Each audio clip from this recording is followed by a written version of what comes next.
Μάλιστα. Μάλιστα. Λοιπόν, και άλλη ομάδα η οποία έβαλε γυαλιά με την απόδοσή της αυτή την αγωνιστική.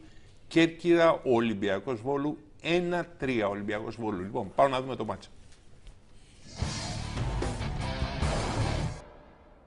Ο Ολυμπιακός Βόλου ήταν καταιγιστικός στο πρώτο ημίχρονο και μέσα σε μισή ώρα έκανε φύλλο και φτερό την Κέρκυρα.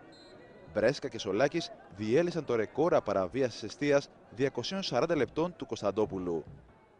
Πρώτο κόρνερ στο μάτς είναι για τους φιλοξενούμενους. Εκτελείται κεφαλιά και γκολ. Γκολ από τον Σολάκη.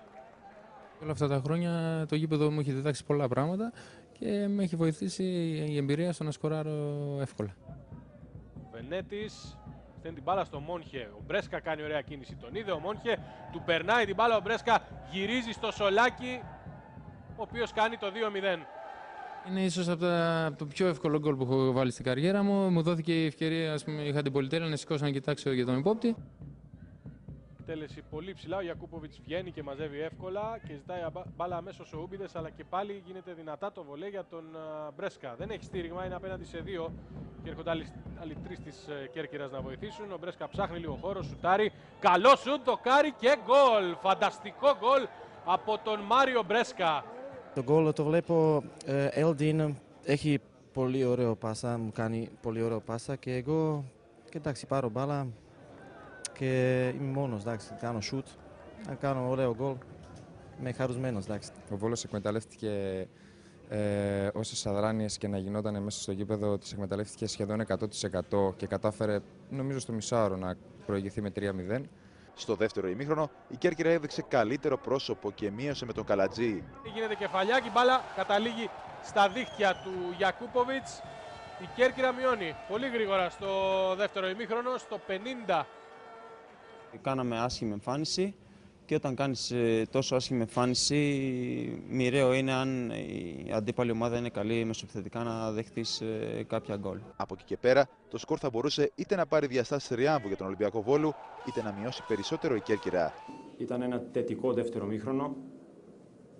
Μπήκαμε πάρα πολύ καλά, βάλαμε ένα γρήγορο γκολ και είχαμε και άλλες ευκαιρίες. Ο Μάκης Κατσαβάκης έκανε ντεμπούτο με το δεξί και δεν φοβήθηκε να θέσει ψηλά τον πύχη, έχοντας εμπιστοσύνη στο υλικό του Ολυμπιακού.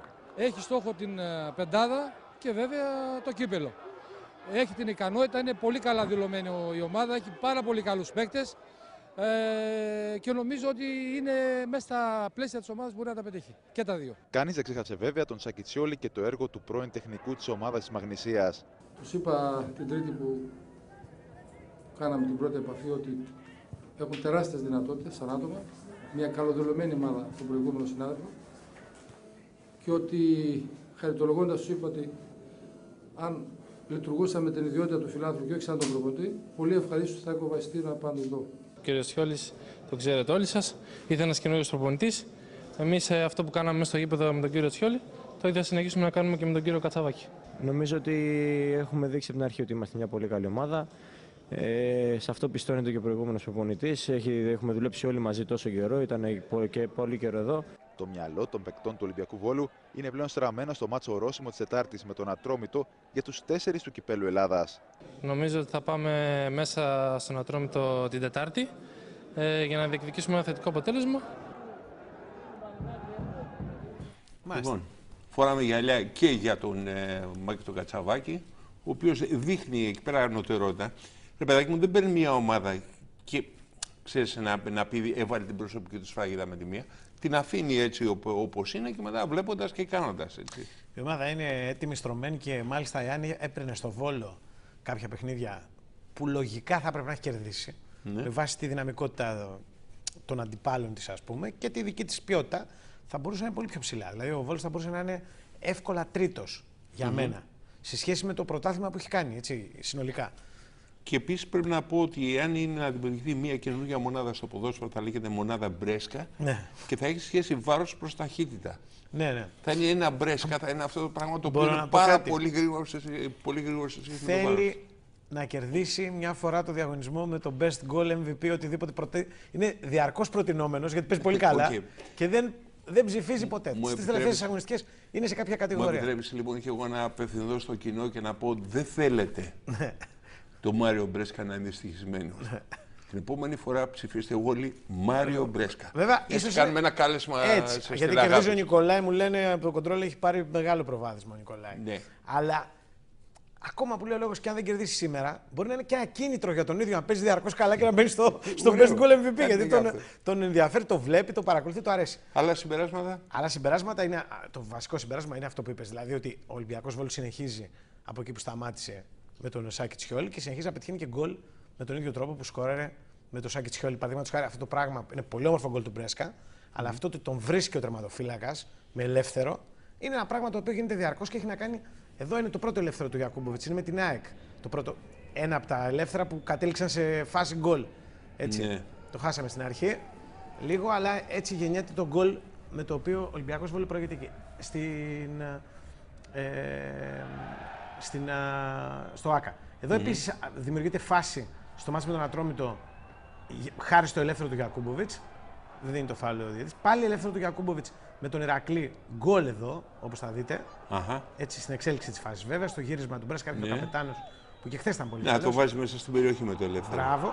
Έχει πάρα πολύ καλά πόδια ο Γιακούμποβιτς για τερματοφύλακας. Και έχουμε βάλει και ένα ακόμα ελεύθερο για να δεις ότι. Για να δω. Πώς σημαδεύει τον παίκτη. Εδώ είναι το χθεσινό, να το δούμε. Οκ, για να δούμε. Πρόσεξε. Κοιτάει πάρα πολύ γρήγορα. Κοιτάει όντως. Έτσι, το σημαδεύει. Δηλαδή δεν είναι ότι θέλει άντε να στείλει την μπάλα μπροστά, ας πούμε. Κοιτάει το γήπεδο για να δει ποιος. Ακριβώς. Και βέβαια μετά ο Μπρέσκα κάνει ένα καταπληκτικό τελείωμα, δεν το συζητάμε. Είναι φανταστικό το γκολ, ας πούμε. Λοιπόν, είναι κομπίνα στην πραγματικότητα. Ένα πράγμα το οποίο το συνηθίζουν, το ψάχνουν, δες τον και εδώ. Πάλι βρίσκει το συμπαίκτη του, κοίταξε. Δηλαδή συστημένα που λένε, ας πούμε. Και με μια πάσα δημιουργεί τη φάση. Ο Κωνσταντόπουλος, ας πούμε, το χαλάει. Έτσι, το κάνει και ο Σάχα αυτό, που λέει ο Γιάννης ο Κεφωνίδης, έχει βάλει και γκολ μπλάνκο από ελεύθερο τερματοφύλακα. Γενικά είναι κάτι το οποίο το επιδιώκουν οι τερματοφύλακες. Και ο Τζόρβας το κάνει να παίζει γρήγορα την μπάλα. Αλλά ο Γιακούμποβιτς σε σχέση με όλους αυτούς σημαδεύει καλύτερα, για να το πω. Ορισμένες φορές βλέπεις και προπονητές προσπαθούν να σκεφτώ ποιος το έχει συνήθειο να σηκώνεται πάνω και να κάνει γρήγορα, ξέρεις, τον τερματοφύλακα παίξει την μπάλα γρήγορα. Ο Βάντσικ παλιά πέταγε με το χέρι την μπάλα, αν θυμάσαι, τουλάχιστον μέχρι τη μεσαία γραμμή. Όχι, πολύ καμιά φορά και πιο μακριά. Μπορεί να. Ο Βάντσικ ήταν ένας τερματοφύλακας ο οποίος μπορούσε να περάσει την μπάλα στον αέρα πάνω από τη μεσαία γραμμή. Μετά το γκέλ μπορεί να πηγαίνει και 5 και 10 μέτρα παραπέρα.